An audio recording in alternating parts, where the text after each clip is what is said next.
Why would a young African leader keep 12 million abandoned car tires instead of burning them, burying them, or sending them away? To most, they were nothing but trash, black carcasses of rubber stacked in ugly mountains, poisoning the soil, breeding mosquitoes, and shaming the nation's horizon. But to Ibrahim Traoré, the 34-year-old soldier turned head of state, they were not garbage. They were seeds. They were weapons. They were the unlikely answer to hunger in a desert land. Burkina Faso, a landlocked nation of 22 million, had for decades depended on imported onions to feed its kitchens. Prices soared, farmers despaired, and foreign dependence cut at the dignity of its people. Then came a gamble so bold that even his own ministers laughed. "Do not throw them away," Traoré declared. "Grow onions in them." What began as ridicule soon became revelation. And what the world once mocked as impossible, the sight of onions rising from old rubber, would become the dawn of a new revolution. Stay with us. This is not simply about food.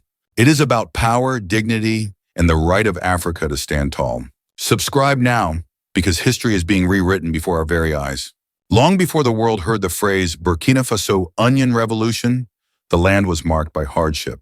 With its borders locked on every side, no sea to reach, no harbor to trade, Burkina Faso survived at the mercy of others. Its 22 million people faced the merciless Sahel winds, where the desert crept forward each year, swallowing farms, drying rivers, and silencing harvests. Food insecurity was not a headline here. It was a daily companion. Among the most painful symbols of this struggle was the onion.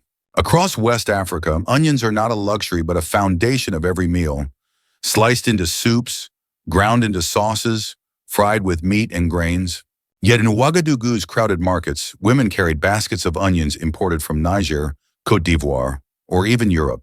Each kilogram could cost as high as 800 CFA francs, far beyond the reach of ordinary families. It was not only hunger, it was humiliation. An African nation forced to buy from others what it should have grown in its own soil. Meanwhile, in the dusty outskirts of the capital, another symbol grew higher each year. Mountains of old car tires, abandoned by mechanics, dumped by transport companies, carried by floods into empty fields. The number reached 12 million. Under the Sahel sun, they cracked and rotted, releasing poisons into the soil. When fires swept through, black smoke smothered villages. Mosquitoes bred in pools of trapped rainwater, carrying disease to children. The tires were a curse, or so everyone believed. Then came Ibrahim Traoré, barely 34, a soldier by training but a strategist by instinct. He had risen to power with a reputation for audacity. In late 2024, as his ministers debated yet another food subsidy, he startled them with a single command. "Do not throw them away. Plant onions in them." Silence filled the room. Some laughed nervously. Others shook their heads. Tires and onions. How could a nation's future rest on such an absurd picture? But Traoré was not joking. He had studied. Old rubber, when filled with soil, became a container strong enough to resist desert winds. It trapped water far longer than the cracked ground. It protected fragile roots from pests. Farmers in Cuba, even in parts of Asia, had experimented with it on a small scale. But no one had dared to do it in millions. The pilot project began in Bobo Dioulasso, the country's second city. Soldiers and youth cooperatives collected thousands of tires, cutting and stacking them into neat circles. Soil was mixed, half compost from food waste, half local sand. Seeds of white and red onions were planted, watered carefully with recycled drip systems. At first, the farmers waited with doubt. Could anything good sprout from rubber? Then within weeks, shoots of green pierced the dusty air. The onions grew thicker, healthier, more resilient than those in open fields. When harvest came, the results stunned everyone. Yields increased by nearly 40%. Water use dropped by half. Pests, which had ravaged traditional crops, found little room inside the circular walls. Word spread like wildfire. In the villages, children tugged at their mothers' sleeves, demanding to see the miracle tires. Neighbors who once mocked the idea began rushing to collect discarded rubber. Workshops were organized to teach cutting and stacking. Within months, markets once starved of local produce were scented with fresh onion greens. And so, from the same mountains of waste that once symbolized decay, life began to rise. For the people, it was more than a harvest. It was a transformation of despair into possibility. For Traoré, however, this was not yet victory. To him, the onion was never just a vegetable. It was food. It was income. It was dignity. And above all, it was leverage. But what kind of leverage could a humble onion offer to a nation long dismissed as poor and powerless? The answer would shock the world. When the first harvest was announced, disbelief still lingered.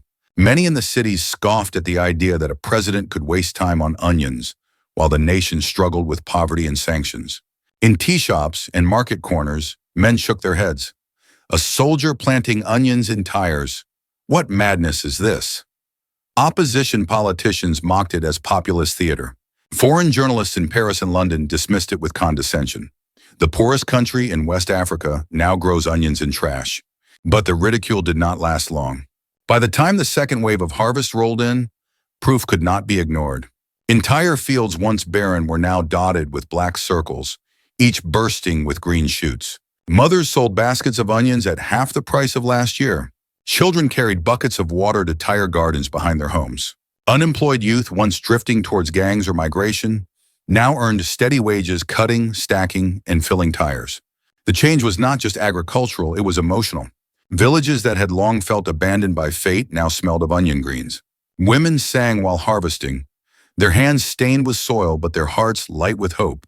In Ouagadougou's markets, buyers fought to carry bags of fresh local onions, proud that for the first time in years they were not relying on foreign imports. The laughter of skeptics faded into silence. And then came the global spotlight. French and American newspapers, once quick to dismiss, now printed headlines that read, "Burkina Faso's Onion Revolution, from trash to treasure." Analysts debated whether it was genius or luck. Environmental groups hailed it as one of the most creative recycling initiatives in the developing world. Economists, with a tone of reluctant respect, admitted that the nation had turned a waste management crisis into a food security triumph. The neighbors, however, did not smile so easily. In Bamako and Niamey, leaders grew uneasy as convoys of trucks crossed borders loaded with onions. Ghanaian and Ivorian traders lined up at Burkina markets, filling lorries with sacks of purple onions. The Sahel, mocked for famine, was now dictating onion prices across West Africa. "How can a nation under sanctions export so much?" whispered officials in neighboring capitals. China took a different view. Always keen to study agricultural innovation, Beijing dispatched agronomists to observe the tire farms. They walked through rows of onions sprouting from black rings, notebooks in hand, calculating how the method might work in dry provinces back home. India followed suit, quietly sending delegations to learn. Suddenly, a small landlocked country was setting examples for giants. For Ibrahim Traoré, the reaction was expected. He had not gambled blindly. He had played a game of symbols. He stood in front of farmers holding up a single onion sprouted from a tire and declared, "This is not just food. This is Burkina Faso's shield, and it is our sword." His words rippled through the crowd, turning skepticism into roaring applause. The symbolism mattered. Every onion harvested was a reminder that dignity had returned. Every black tire, once a sign of waste, had become a fortress of resilience. For the first time, the people did not simply see a government program, they saw themselves in it. They were no longer passive receivers of foreign aid. They were creators of their own survival. By mid-2025, the scale was staggering. What had begun with 50,000 tires spread to 12 million across the nation. The government even launched a buyback scheme. For every tire delivered, citizens received a small payment. Streets, once littered with rubber, turned clean as people rushed to collect what they had once ignored. Warehouses in Ouagadougou and Bobo Dioulasso filled like granaries, not with grain but with tires stacked floor to ceiling, guarded as though they were gold reserves. The transformation stunned not only farmers, but also Traoré's own ministers. Some who had chuckled in the beginning now stood proudly beside him in televised broadcasts, calling it a national renaissance. International journalists flew in, cameras capturing the sea of onions blooming from rubber circles. The once ignored nation of Burkina Faso became a headline, not for war or poverty, but for innovation. And yet for Traoré, the onion was never the destination. It was the gateway. It was proof that a poor nation could turn ridicule into respect, waste into wealth, dependence into sovereignty. But he knew that onions alone could not define a future. The true test was yet to come. Could this onion miracle change not just the fields, but the politics and power of Burkina Faso itself? The onion harvest did more than fill baskets. They altered the rhythm of society. In villages where men once abandoned the land to seek work in distant cities, farmers returned to the soil with renewed purpose. Women, long confined to small-scale trading, began running tire gardens behind their homes, selling onions in local markets and keeping extra income for their families. Children, instead of walking miles for scarce water, now tended to tire beds that required only a fraction of the liquid once wasted in parched fields. Unemployment, one of the greatest curses of Burkina Faso's restless youth, began to ease. Traoré had ordered each district to form cooperatives, giving young men and women the task of collecting, cleaning, and preparing the tires. What had once been an idle generation, vulnerable to gangs, migration, or despair, was suddenly mobilized. With every truckload of onions, thousands of hands found dignity in work. Economically, the shift was no less dramatic. By the second full season, Burkina Faso was producing hundreds of thousands of tons of onions. Prices that once hovered at 800 CFA francs per kilogram fell to 300, stabilizing inflation and giving relief to poor families. For the first time in decades, the nation not only met its domestic demand, but created a surplus. Trucks crossed into Ghana and Côte d'Ivoire, carrying onions packed neatly in sacks stamped, "Product of Burkina Faso." This surplus meant more than trade, it meant sovereignty. In years past, foreign reserves were drained to import food. Now exports brought in hard currency, dollars, euros, and yuan. Economists calculated that within 3 years, the initiative had saved nearly $500 million in import costs while generating new revenue from regional exports. What aid agencies could not deliver, the humble onion had achieved. Politically, Traoré knew he had struck gold, or rather struck green. Food insecurity had long been a weapon against governments in the Sahel. High prices, shortages, or reliance on foreign charity could spark riots and topple leaders. By flooding markets with affordable onions, Traoré removed that weapon from the hands of his opponents. Crowds that might once have marched in protest now applauded in markets, grateful for affordable food. But his genius lay in how he framed the success. He never claimed it solely as the government's project. Instead, he declared, "These onions are yours. You planted them, you harvested them, and the world will taste the strength of Burkina Faso." By giving ownership to the people, he transformed a state initiative into a national pride movement. Critics were left cornered. How could they attack a program that had filled plates and created jobs? The impact extended beyond economics. Tire farms became symbols in songs and proverbs. Artists painted murals of black circles sprouting green life. Community celebrations were held during harvest seasons, with onions offered as gifts at weddings and festivals. What once was shame, eating imported onions, turned into pride, serving homegrown Burkina onions to guests. For ordinary citizens, it was not just food security, it was a restoration of dignity. A nation mocked as poor had shown creativity where others saw only waste. The narrative shifted from dependency to innovation. And in every speech, Traoré reminded his people, if we can grow onions in the desert, what else can we do? But with success came deeper consequences. Political rivals who once dismissed the project as populist theatrics found themselves silenced. International institutions, accustomed to dictating agricultural policy through loans and conditions, had to watch as Burkina Faso charted its own path. The onion revolution was not only an agricultural feat, it was a political shield, protecting the government from unrest and foreign pressure alike. Still, challenges remained. Logistics strained under the weight of expansion. Transportation bottlenecks slowed exports. Some communities hoarded tires to sell at inflated prices. Soil fatigue emerged in certain areas. Yet each challenge was met with adaptation, barcoding systems to track tires, state contracts to stabilize onion prices, and solar-powered dehydrators to preserve surplus. In the process, onions became more than a crop. They became a metaphor. Waste into wealth, hunger into surplus, humiliation into pride. For a people long defined by struggle, this was nothing short of revolutionary. If you believe this is what Africa needed all along, self-reliance born from its own soil, say amen in the comments below.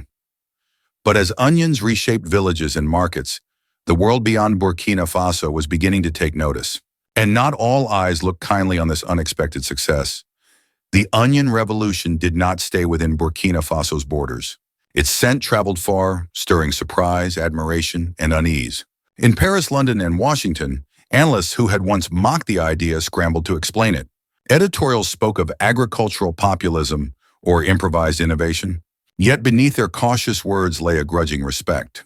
Burkina Faso, long written off as one of the world's poorest nations, had done what billions of dollars of foreign aid had failed to achieve: secure food sovereignty. For Western policymakers, this was unsettling. If a small Sahelian country could feed itself without dependency, what did it mean for the leverage of aid? The United States, which had long used agricultural programs as diplomatic tools, now faced a partner that no longer begged for subsidies. When American envoys raised questions of governance and democracy, Traoré responded not with arguments, but with evidence. Markets overflowing with cheap onions, statistics of food security rising, photos of women and children working tire gardens instead of queuing for handouts. It was a rebuttal more powerful than any speech. China, on the other hand, reacted with curiosity. Always alert to models of low-cost, scalable agriculture, Beijing sent delegations to study the tire farms. Reports suggested Chinese officials explored adapting the method to arid provinces in Xinjiang. India, too, took interest, quietly negotiating agricultural exchanges. For these emerging powers, Burkina Faso's creativity was not a curiosity, it was a resource worth copying. Among African neighbors, the reactions were mixed. In Ghana and Côte d'Ivoire, traders welcomed the cheap onions, but governments worried about dependence on a landlocked state they had once dismissed. In Mali and Niger, officials whispered uneasily, how could a nation under sanctions suddenly dictate regional onion prices? Some leaders saw in Traoré's gamble a challenge to their own legitimacy. If Burkina Faso could turn waste into wealth, what excuse remained for others? The African Union, however, embraced it. At the 2017 Food Security Summit, Traoré stood before his peers and declared, Africa does not need charity. Africa needs creativity. You see waste. We see bread. His words drew thunderous applause, not only because they inspired pride, but because they embarrassed the continent's dependency on foreign donors. The geopolitics of onions had become real. What began as a domestic gamble had transformed into a diplomatic weapon. Traoré had taken an object once despised, a pile of rotting tires, and turned it into a symbol of sovereignty. Every exported onion was a message. Burkina Faso was no longer on its knees. But Traoré knew the story was far from over. Onions had won him time, respect, and leverage. Yet the greatest question remained. How could this fragile miracle grow into a permanent future for Africa itself? For Ibrahim Traoré, onions were never the final chapter. They were the opening line of a longer story, one that could reshape not just Burkina Faso, but the destiny of the Sahel. Standing before farmers in 2028, he spoke plainly. If we can grow onions and tires, then we can grow tomatoes, peppers, even medicine. And if we can make food from waste, then we can make dignity from adversity. The experiments had already begun. In Bobo Dioulasso, pilot gardens of tomatoes thrived inside rubber beds, their vines supported by bamboo frames. In Koudougou, peppers flourished, protected from pests by the closed walls of tires. Researchers explored medicinal herbs, while engineers tested solar-powered irrigation systems that turned each cluster of tire gardens into a miniature fortress of food security. What began as onions was becoming an ecosystem. But Traoré knew opportunity was only half the truth. Risks loomed on the horizon. Soil fatigue after repeated cycles threatened yields. Transportation bottlenecks limited exports. Black markets emerged, with some hoarding tires to resell at inflated prices. And globally, the volatility of onion prices meant Burkina Faso could not build its entire economy on one crop. The miracle had to mature or risk collapse. His strategy was resilience, crop diversification, solar irrigation, cooperative ownership. By rotating onions with tomatoes and peppers, farmers preserved soil strength. By investing in storage and processing, surplus crops could be dehydrated or preserved for export in lean seasons. By training youth and empowering women with microloans, the revolution extended beyond agriculture into social mobility. Yet the greatest power of the onion revolution lay not in trade statistics, but in psychology. For decades, Africans were told they could not feed themselves, that their deserts were barren, their economies dependent. Now, a different story was being written. If waste tires could bloom with onions, what else could Africa achieve? In villages across Burkina Faso, murals painted the new message. We are not poor. We are only unimaginative. Farmers quoted Traoré's words like proverbs. And at African Union summits, other leaders, once skeptical, began announcing their own experiments with tire farming. What had begun as one nation's gamble was turning into a continental movement. For the elders of Africa, who had lived through decades of colonial domination, famine, and broken promises, this shift carried a profound message. Dignity was no longer imported. It was grown, watered, and harvested by their own hands. For the younger generation, it was a call to imagination, to believe that nothing was too strange to try, too impossible to attempt. And so the question now reached beyond Burkina Faso. Could the Sahel itself, the endless desert, be transformed into a garden? Could Africa, mocked for its dependence, teach the world a lesson in survival and innovation? The answer, as history would soon reveal, lay not only in the soil of Burkina Faso, but in the spirit of its people, and in the legacy they were determined to leave behind. From the dusty outskirts of Ouagadougou, where mountains of black rubber once poisoned the land, to the bustling markets now fragrant with onion greens, the story of Burkina Faso is no longer one of despair. It is one of rebirth. The Burkina Faso onion revolution took what the world called worthless and transformed it into a weapon of survival. Tires became gardens, waste became wealth, hunger became surplus, and a nation once mocked for dependence stood up with dignity. But onions were never only about food. They were symbols. Each circle of rubber filled with soil carried a message. Africa can create, Africa can stand, Africa can rise. What began with a gamble grew into a movement. Farmers, women, and youth turned skepticism into pride. Economists who once wrote off the nation now admit that a simple onion changed the balance of trade. For the people, it meant more than money. It meant proof that their future could be built by their own hands. This achievement was not accidental. It was the fruit of courage, imagination, and vision. The Ibrahim Traoré agriculture vision showed that leadership is not about waiting for aid or following the paths carved by others. It is about seeing possibility where others see only waste. It is about transforming ridicule into respect. And so the lesson of Burkina Faso speaks far beyond its borders. To Africans across the continent and to the African diaspora across oceans, it whispers, if onions can bloom in tires, then dignity can bloom in deserts, and a continent can bloom in adversity. Today, the world looks at this landlocked nation not as a beggar, but as a teacher. Tomorrow, others will follow. For the first time in generations, the future of Africa is not being dictated from outside. It is being written from within. And that story is only beginning. If this story touches your heart, do not let it fade away. Like, share, and subscribe. Because for too long, Africa's voice was muted. Now it is time to say our future out loud. Suggested comments. New Africa. Africa rise. Africa can do it. It's time for Africa.